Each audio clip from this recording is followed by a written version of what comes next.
ተመልከቱ ይሄን ቪዲዮ ላሳያችሁ። ይሄን ጉድ ሼር አድርጉት። በነገራችን ላይ ለብዙዎች መድረስ አለበት። አሁን ይሄ ላሊበላ አካባቢ የሚገኝ ነው። ከዛ ከዋሻው ውስጥ እዛ ጋር ነጠላ የለበሰው ሰውዬ እሱ ይዞ የሚመጣው ምንድነው? የሰው አጽም መድረክ ላይ ማቆም ጀምረዋል ያልኩት ይሄንን። ይኸው ተመልከት። በጌታ በኢየሱስ ክርስቶስ ስም እግዚአብሔር ይገስጻችሁ። በጌታ በኢየሱስ ክርስቶስ ስም። አረ ምን አይነት ነገር ነው ወገኖቼ? አረ ምንድነው? ይኸው ደግፎት ቁጭ ያለ ሰውየው እጁን የተገነዘ እግሩን የታሰረ በቅንነት በየዋህነት እስቲ ተመልከቱት።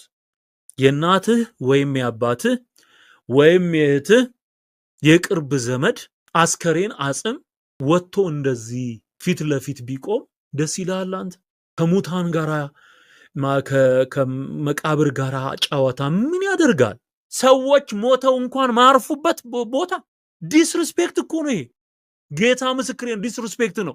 የሰው አጽም አውጥቶ ይሄ ለኦርቶዶክስ አድርሱልኝ። ይሄን መልእክት ቤተክርስቲያኒቱን እንመራለን ለሚሉ አድርሱላቸው፣ ንገሯቸው።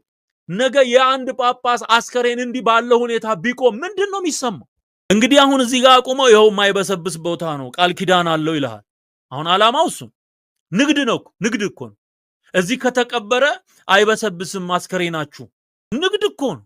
ኤግዚቢሽን ማዕከል በለው፣ የሙታን ኤግዚቢሽን እንጂ ምን ጥቅም አለው? ይሄ ሙታን የማይበሰብሱ ሆነው እኮ ይነሳሉ በክርስቶስ ያመኑ።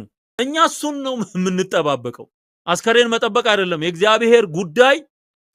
ይሄ በየስፍራው የወደቀውን ግን በክርስቶስ አምኖ የሞተውን በፊተኛው ትንሣኤ ያስነሳዋል።